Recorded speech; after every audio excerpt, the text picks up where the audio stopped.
Shalom saudara sekalian, hari ini kita kembali merenungkan firman Tuhan yang diambil dari 2 Samuel pasal 15 ayat 1 sampai yang ke-12.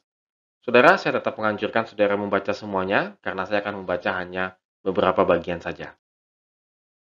Sesudah itu Absalom menyediakan baginya sebuah kereta serta kuda dan 50 orang yang berlari di depannya. Maka setiap pagi berdirilah Absalom di tepi jalan yang menuju pintu gerbang.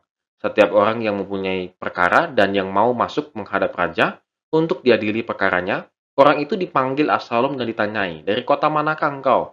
Apabila ia menjawab, "Hambamu ini datang dari kota suku Israel Anu." Maka berkatalah Absalom kepadanya, "Lihat, perkaramu itu baik dan benar, tetapi dari pihak raja tidak ada seorang pun yang mau mendengarkan engkau." Pada masa itu, Absalom telah mengirim utusan-utusan rahasia kepada segenap suku Israel dengan pesan, "Segera sesudah kamu mendengar bunyi sangkakala, berserulah, Absalom sudah menjadi raja di Hebron." Beserta Absalom turut pergi 200 orang dari Yerusalem, orang-orang undangan yang turut pergi tanpa curiga dan tanpa mengetahui apapun tentang perkara itu.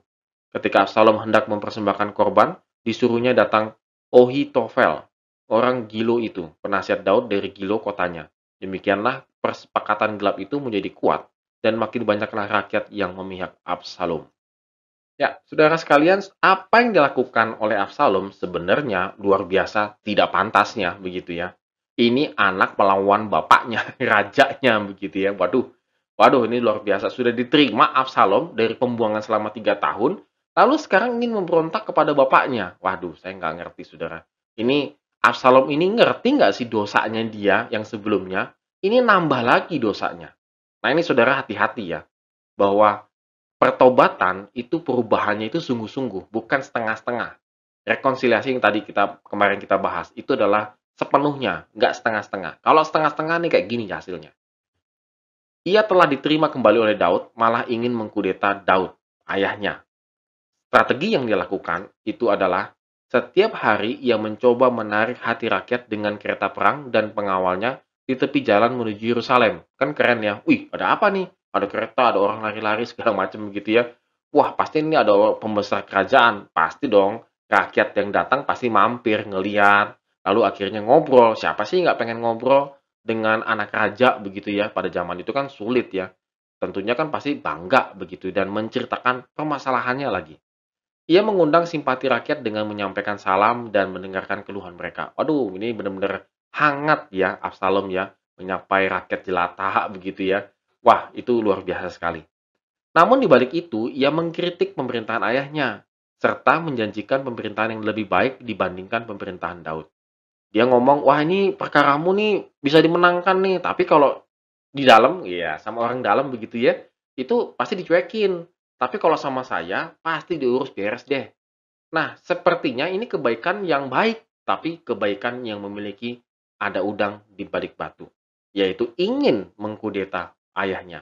Mungkin rakyat jelata yang tidak tahu apa-apa senang-senang saja dibantu oleh Absalom, tetapi dia tidak tahu bahwa akhirnya dia berhutang tanda petik nih, berhutang budi kepada Absalom. Sehingga apapun yang Absalom akan minta, dia harus penuhi. Nah, luar biasanya lagi, selama 4 tahun ia membangun image cocok menjadi raja Israel. Mungkin mereka berpikir, waduh Daud sudah menjadi tua, ini kayaknya anaknya cocok banget nih. Karena image-nya sangat mencintai rakyat. Dan selama itu ia menjatuhkan image ayahnya di mata rakyatnya. 4 tahun itu bukan waktu yang singkat, waktu yang cukup lama. Dan itu bisa merubah image Daud yang tadinya dipuja-puja oleh rakyat bisa merusak, bisa rusak. Bahkan mungkin tidak menghormati Daud lagi. Absalom sudah mengirimkan sinyal kepada suku-suku Israel supaya ia diangkat menjadi raja di tempat Daud dilantik menjadi raja, yaitu di Hebron. Wah, ini luar biasa sekali, saudara. Jadi Absalom sudah kayak memang mereplace ya, mengganti Daud dengan berbagai macam cara. Benar-benar sistemnya adalah sistem mengkudeta. Saudara, apa yang kita bisa renungkan dari tindakan Absalom ini? Image apa yang kita bangun selama ini? Kadang-kadang kita tidak sadar ketika kita bertindak, berkata-kata, dan lain sebagainya, kita ini sedang membangun image sebenarnya. Apakah image Tuhan yang kita muliakan itu yang menjadi gambaran dalam tindakan dan perkataan kita? Atau yang sekedar menyukakan manusia, tetapi ada udang di balik batu? Saudara, di sini penting sekali. Kita kadang-kadang ingin digambarkan punya image yang sangat baik. Kita takut bahwa nanti kalau image kita rusak, maka nanti di masyarakat tidak diterima. Oleh karena itu, akhirnya kita melakukan tindakan seperti Absalom. Ada udang di balik batu demi image kita, demi jaimnya kita. Tetapi di mata Tuhan itu salah. Jelas salah tindakan Absalom karena Tuhan tidak memilih Absalom. Tuhan memilih Daud, mengurapi Daud, ayahnya. Nah, saudara, di sini kita harus merenungkan.